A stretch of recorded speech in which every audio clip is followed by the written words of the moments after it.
business in Asia for the president as he keeps another eye on Afghanistan and where the U.S. should go next. This is day 3 of the president's 8-day trip to Asia that includes a highly anticipated visit to China. After an initial stop in Japan, he's attending the 21-nation Asia-Pacific Economic Summit in Singapore.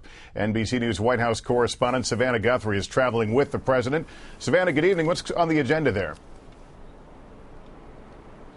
Well, there's no question free trade dominates the agenda here, Lester. And though the leaders here aren't going to get everything they want from the Obama administration, the president wants to make clear he's putting a priority on this region.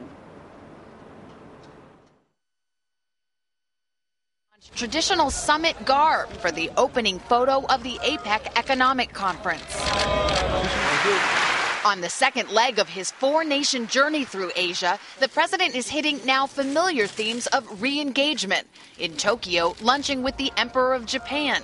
And in the trip's major speech, calling himself America's first Pacific president. I know that the United States has been disengaged from many of these organizations in recent years. So let me be clear, those days have passed. The United States and Asia are increasingly interdependent. The U.S. has borrowed hundreds of billions of dollars from China and Japan. In turn, their economies reliant on the big consumer appetite of Americans. And China in particular, where the president will travel tomorrow, is key on security issues like Iran and North Korea. Asia as a region is more important to the United States from a trade and security perspective than perhaps any other region of the world.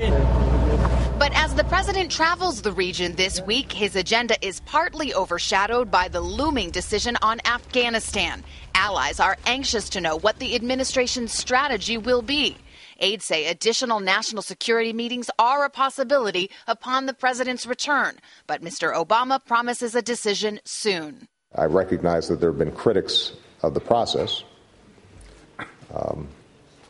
They tend not to be folks who I think are directly involved in what's happening in Afghanistan. Those who are recognize the gravity of the situation and recognize the importance of us getting this right.